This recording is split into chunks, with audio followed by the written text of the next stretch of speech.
오늘부터 새벽 시간과 금요 예배 그리고 주일 예배를 통해서 룻기서를 강의하도록 하겠습니다. 오늘은 본문을 강의하기에 앞서 룻기 전체의 서론에 대해서 말씀을 드립니다. 성경에 여성의 이름으로 기록된 성경이 두 권이 있습니다. 하나가 룻기이고 다른 하나는 에스더서입니다. 룻기서의 성경적 위치는 사사기와 사무엘상하의 중간에 위치하고 있습니다. 말하자면 룻기서는 사사기라는 장편 역사서와 또 사무엘상하라는 장편 역사서 사이에 위치하고 있는 매우 짧은 단편 역사서입니다. 문학적으로 성경 가운데 최고의 단편이 바로 룻기라고 말할 수 있습니다. 성경학자들이 룻기서를 말할 때는 작은 진주와 같다라는 말을 자주 합니다. 저도 그렇게 생각합니다. 사사기서와 사무엘상하를 보면 큰 사람들과 큰 사건들이 기록되어 있습니다. 그것에 비하면 룻기서는 평범하고 작은 사람들의 작은 이야기가 기록되어 있는 것입니다.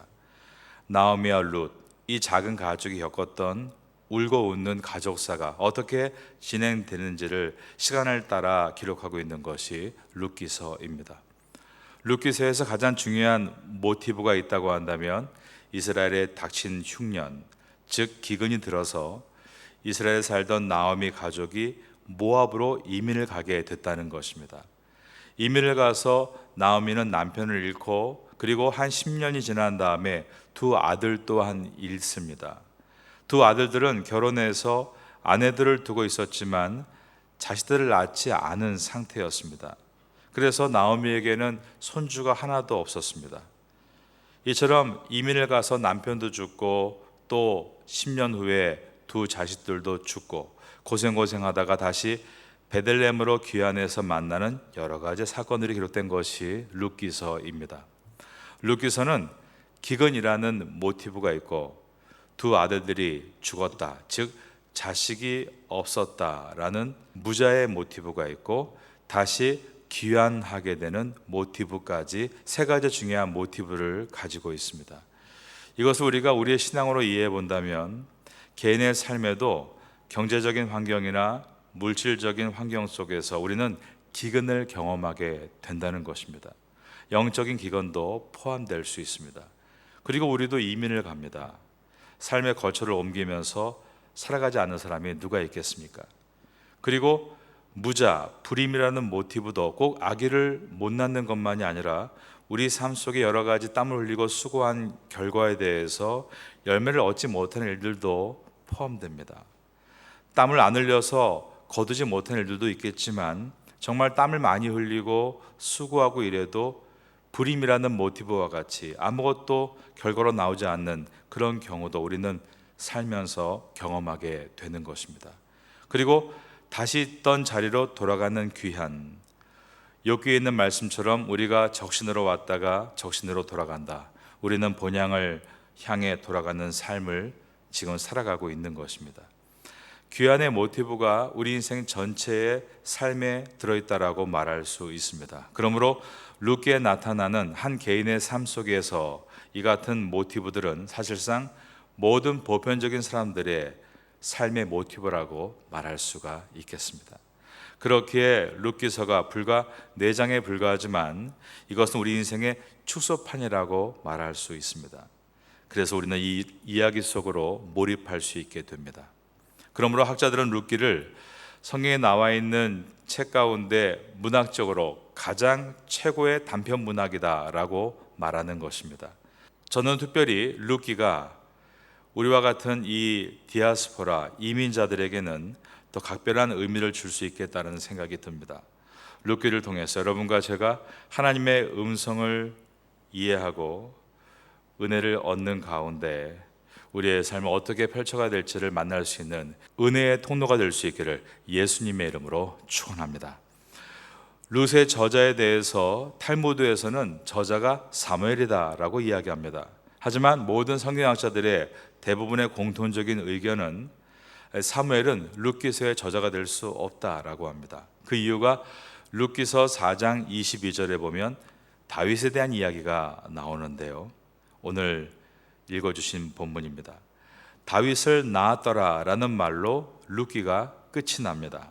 그런데 사무엘서는 다윗이 왕이 되기 이전에 끝을 맺습니다.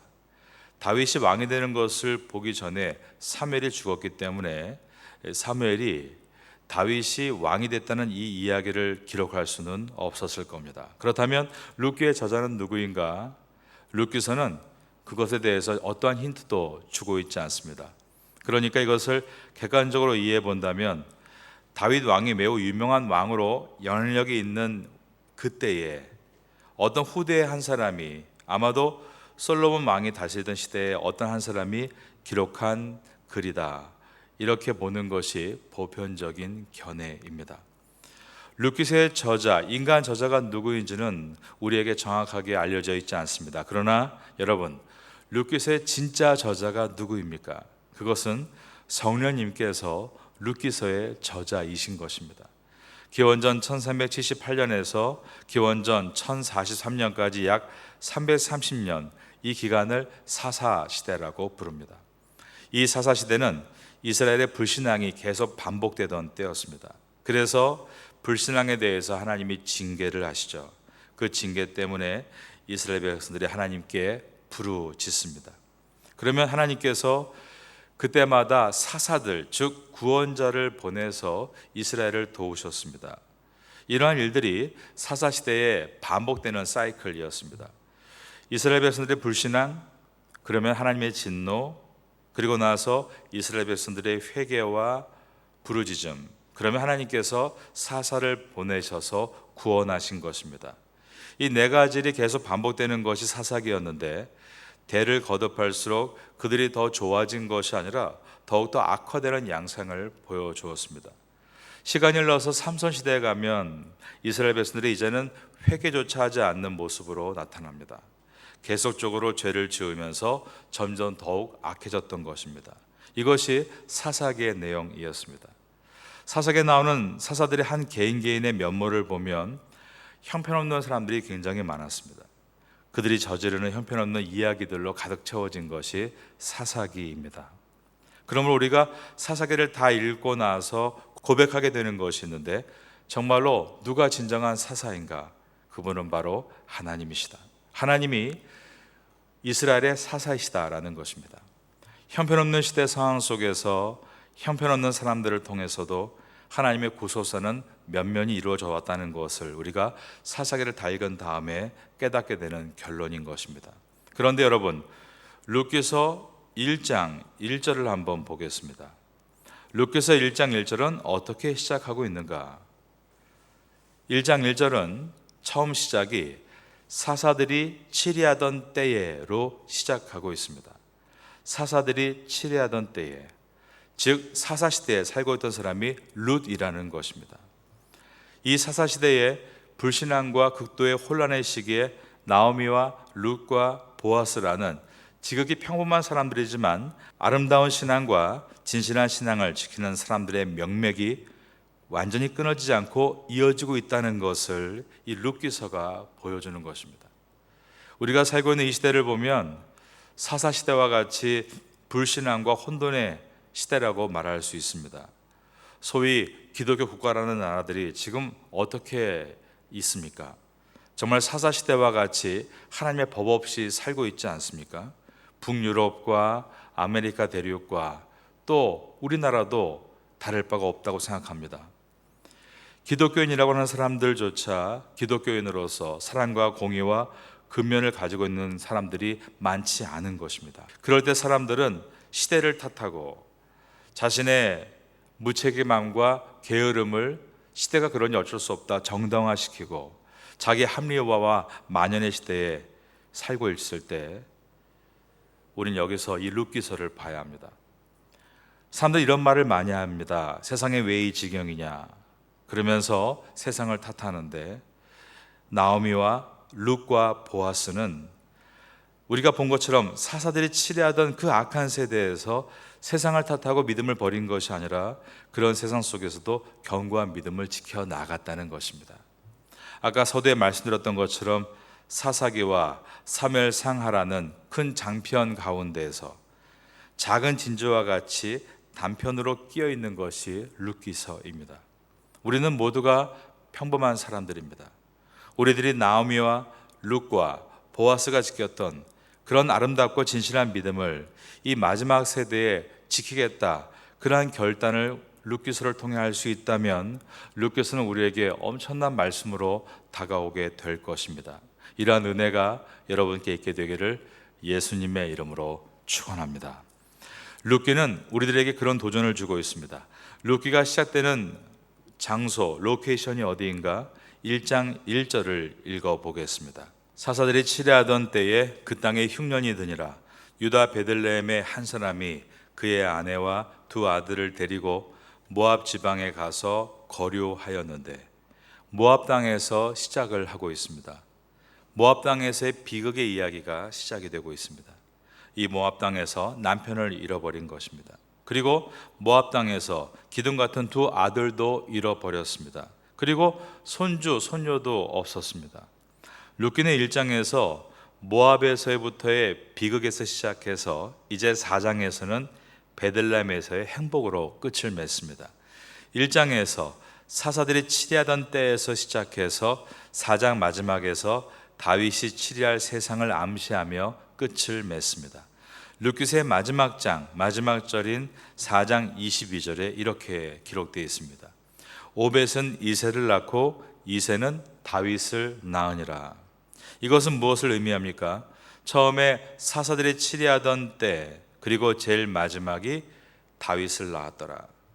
사사들이 치리하던 때는 혼동을 의미했습니다. 사사들이 치리하던 때는 왕이 없었으므로 사람들이 자기 소견대로 행하던 때였습니다. 이것이 사사기서의 마지막 절이었습니다. 그런데 사사기를 지나고 나서 룻기서 제일 마지막에 다윗을 낳았더라. 이스라엘의 왕이 나타나고 있는 것입니다. 이처럼 룻기는 혼돈에 대한 기록으로 시작해서 질서에 대한 예언과 기대로 끝을 맺고 있습니다. 불행에서 시작해서 행복으로 끝이 나고 있고, 혼돈에서 시작해서 질서로 마감되고 있는 것이 바로 룻기서인 것입니다. 한 개인의 역사 속에, 그리고 나라의 역사 속에서, 또 민족의 역사 속에서, 그리고 인류의 역사 속에서 우리는 어쩔 수 없는 삶의 한 부분에서 슬픔을 경험하고 살아갑니다. 그런데 하나님께서는 이 슬픔의 이야기가 마치 시줄과 날줄을 엮어 직무를 짜듯이 룻이라는, 그리고 나오미라는 한 개인사 속에서 슬픔과 또 많은 환경을 엮어서 위대한 작품을 만들어내신다는 것을 룻기서를 통해 결론적으로 보게 되는 것입니다. 여러분 가운데도 여태까지 크고 작은 고난들이 많이 있었을 것이라 생각됩니다. 어쩌면 나오미와 룻이 경험했던 것과 같은 그런 극한의 고난을 경험한 일들도 있으셨을 것입니다. 룻기의 말씀은 그러한 삶의 여러 가지 크고 작은 고난 속에서 분투하는 하나님의 백성들에게 궁극적인 선에 대한 확신을 줄 수 있는 하나님의 말씀입니다. 외국으로 이민을 가서 남편을 잃고 두 아들을 잃고 정말 손에 아무것도 든 것 없이 다시 베들레헴으로 귀환하는 이 나오미의 마음과 같이 낙심함을 가지고 있는 사람들도 있습니다.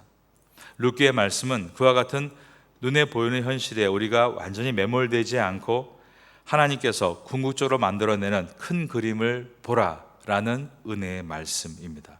우리가 위대한 그림을 보면 도화지 속에 여러 가지 색깔이 있죠. 밝은 색만 써서는 아름다운 작품을 만들어낼 수가 없습니다. 어떤 때는 어둡고 또 어떤 때는 침침한 색깔도 도화지 속에 들어가야 합니다. 이 모든 것이 조화를 이루어서 큰 작품을 만들어내는 것처럼 룻기는 바로 그와 같은 큰 비전, 픽처, 우리에게 그것을 보도록 요청하는 말씀입니다. 만약 여러분께서 지금 당장 경험하고 있는 삶의 색깔이 어두운 색깔이라고 한다면 이것은 나중에 어쩌면 아름답고 위대한 작품을 그려내시기 위한 하나님의 필연적인 과정일 수 있는 것입니다. 나오미와 룻처럼 하나님의 신실함의 지혜를 믿는다면 반드시 큰 아름다운 작품이 여러분 앞에 이루어지게 될 것입니다. 큰 베들레헴의 축복이 여러분의 삶이 되기를 주님의 이름으로 축원합니다. 자식이 없던 나오미가 다윗의 조상이 되고 그리고 그 후손에서 예수 그리스도께서 탄생하시는 엄청난 축복이 시작된 것처럼 말입니다. 여러분 가운데 그러한 은혜로운 역사가 일어나게 되기를 바라겠습니다. 로마서 8장 28절에는 우리가 알거니와 하나님을 사랑하는 자 곧 그 뜻대로 부르심을 입은 자들에게는 모든 것이 합력하여 선을 이루느니라 라고 되어 있는데, 룻기가 바로 정확하게 이것을 보여주고 있는 말씀입니다. 또한 이 말씀은 우리의 인생이 될 줄로 믿습니다. 룻기에는 여러 가지 교훈적인 내용이 있습니다. 나오미와 룻은 정말 이상적인 고부간의 모습을 나타내 주고 있습니다. 나오미가 어떤 사람입니까? 굉장한 인고의 여인이었죠. 정말 여인입니다. 사랑의 어머니 상을 보여줍니다. 두 며느리를 떠나보내려고 하지 않았습니까? 쉬운 결정이 아니었습니다. 며느리 룻은 어떤 사람입니까? 이 며느리 룻은 결단력이 있는 사람입니다. 굉장히 진취적인 여인입니다. 고대 사회에서 그가 보아스 밭에 들어가서 했던 여러 가지 행동을 볼 때 보통 여자가 아닙니다.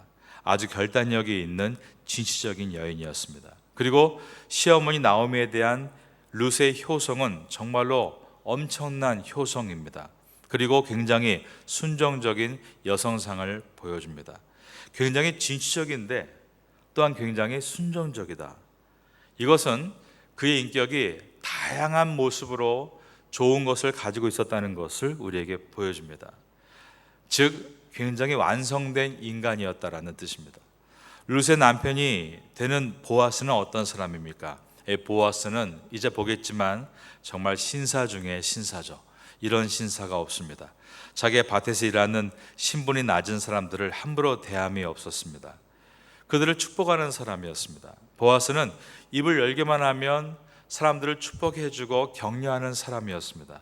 룻을 얼마나 인격적으로 대해줍니까? 그리고 룻을 함부로 범하지 않았습니다. 이러기가 보통 어려운 일이 아니죠. 자기가 권세가 있고 힘이 있고 할 수 있는 것을 절제하는 사람이고 질서가 있는 사람이었습니다. 이제 보게 되겠지만 그가 룻을 아내로 맞이하기 위해서 어떠한 법적 절차를 하나하나 밟아갔는지를 볼 때 그가 굉장히 질서 있고 온전한 사람이라는 것을 보게 됩니다. 순간의 욕정에 따라 흔들리는 사람이 아니라 굉장히 견고한 인격이 있는 사람이 바로 보아스인 것입니다. 나라 민족을 위해서 큰 일을 한 업적을 보여주고 있지는 않습니다. 그러나 한 남자로서 보아스가 가지고 있는 인격은 정말 모든 남자 성도들의 귀감으로 삼아야 될 대단한 인격이라는 생각을 갖게 해줍니다. 룻기에는 고대 이스라엘의 풍습들이 굉장히 많이 기록되어 있습니다.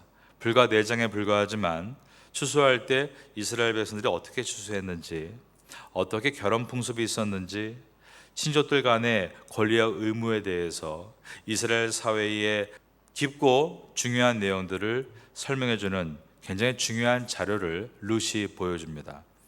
룻기서의 가장 중요한 주제는 가장 마지막 부분에 들어있는데 4장 18절에서 22절에 보면 베레스의 계보는 이러하니라. 베레스는 헤스론을 낳고 헤스론은 람을 낳고 람은 암미나답을 낳고 암미나답은 나손을 낳고 나손은 살몬을 낳고 살몬은 그 다음 보면 보아스를 낳고 보아스는 오벳을 낳고 오벳은 이새를 낳고 이새는 다윗을 낳았더라. 룻기서의 제일 마지막은 족보로 끝을 맺고 있습니다. 그리고 이 족보가 누구에게 이어지는가? 이 다윗에게 이어집니다. 그리고 이 족보가 신약의 마태복음으로 이어지는 것입니다. 마태복음 1장 5절과 6절을 열어보겠습니다. 살몬은 라합에게서 보아스를 낳고 보아스는 룻에게서 오벳을 낳고 오벳은 이새를 낳고 이새는 다윗 왕을 낳으니라. 마태복음에 보아스와 룻이 예수 그리스도의 족보로 이름이 올라와 있는 것입니다. 룻기는 한 가족이 고난을 위대한 믿음으로 돌파해서 축복을 받았다, 해피엔딩, 이것이 주제가 아닌 것을 보여줍니다. 가정사가 주제가 아니라 룻기서의 주제는 구속사에 있습니다. 구속사가 주제인 것입니다. 지극히 평범한 사람들의 가정 속에 들어있는 희로애락을 통해서 하나님은 이 땅에 구속사를 써내려 가신다는 뜻입니다. 그러므로 룻기서의 진정한 주인공은 룻과 나오미 혹은 보아스가 아니라 하나님이십니다. 하나님께서는 나를 사랑하고 내 계명을 지킨 자에게는 천대까지 은혜를 베풀겠다라고 약속하셨는데, 그 약속의 실현이 룻의 가족 그리고 그 후손과 다윗, 또 다윗을 통해 이루어질 예수 그리스도 이 땅에 오심을 통해 실현되고 있는 것입니다. 그러므로 룻기서의 주인공은 하나님이시죠. 하나님께서 이 룻의 가족에게 펼쳐졌던 놀라운 역사가 룻기서의 이야기입니다. 그 은혜가 우리에게 있다는 것을 룻기서를 통해서 발견하게 되시기를 바라겠습니다. 우리의 어두운 인생 가운데 하나님은 결코 그냥 방치하시는 것이 아니라 그 모든 것을 통해 어떠한 구속사를 써내려 가시는 것입니다. 하나님께서 여러분을 통해서 여러분 가정에 놀라운 구속의 역사를 써내려 가실 줄로 믿습니다.